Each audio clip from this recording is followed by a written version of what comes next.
यह कहानी 3 बजे की घनी रात के सन्नाटे से शुरू होती है। राघव और उसकी दोस्त सोनाली एक पुराने पार्क में थे जो शहर से दूर था और इसके बारे में खौफनाक कहानियां थीं, लोगों के गायब होने और अजनबी सिलसिलेवार घटनाओं के बारे में। पार्क बिल्कुल खामोश था और अंधेरा इतना घना था कि किसी भी चीज को देख पाना मुश्किल था। यह पार्क वीरान पड़ा था और इसके पुराने खून खराबे की कहानियां जैसे उन पुराने पेड़ों की जड़ों में समाई हुई थी। आसमान में घने बादल थे और चांद की कोई रोशनी नहीं थी, केवल कुछ हल्की सी चमक पेड़ों की छांव से झरती थी, जिससे जंगल के अंदर की परछाइयां और भी डरावनी लगती थी। जमीन पर सूखे पत्ते और टूटे हुए तने पड़े थे, जिन पर हर कदम भारी और डरावना लगता था। तभी अचानक से एक आवाज आई, एक बांसुरी की धुन, जो पहले तो हल्की सी सुनाई दी, लेकिन जैसे जैसे वह करीब आती गई वह और भी डरावनी होती चली गई। उस धुन में कुछ ऐसा था जो सीधे दिल में उतरता था, जैसे यह संगीत बहुत पुराना और रहस्यमयी हो। यह आवाज जंगल के बीचों बीच गूंज रही थी, जैसे यह हवा में तैरते हुए उन्हें किसी अनजाने स्थान पर खींच रही हो। सोनाली ने राघव से कहा, क्या तुमने वह आवाज सुनी? राघव डर के मारे सिर झुकाकर बोला, हाँ, यह कुछ और ही है। मुझे लगता है हमें यहां से निकलना चाहिए।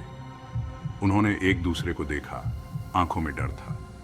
वह बांसुरी की आवाज उनके आसपास गूंज रही थी, लेकिन कहीं भी उसका कोई स्रोत नहीं था। सिर्फ पेड़ों की शाखाएं हिल रही थीं, जैसे वे भी इस आवाज में शामिल हो गए हों। अंधेरे में केवल बांसुरी की धुन ही सुनाई दे रही थी और हर कदम के साथ यह डरावनी होती जा रही थी। अचानक एक तेज हवा का झोंका आया और पेड़ों के पत्ते चरचरा उठे। मगर विचित्र बात यह थी कि पेड़ बिल्कुल स्थिर थे, जैसे यह हवा ही कोई जीवित चीज हो जो उन्हें घेरने आई हो। अचानक से उन्हें महसूस हुआ कि जैसे कोई अनदेखा खतरा उनके पास आ रहा हो। सोनाली चिल्लाई, राघव, हमें भागना होगा। राघव का दिल जोर जोर से धड़कने लगा। उसने सोनाली का हाथ पकड़ा और दोनों ने भागने का फैसला किया।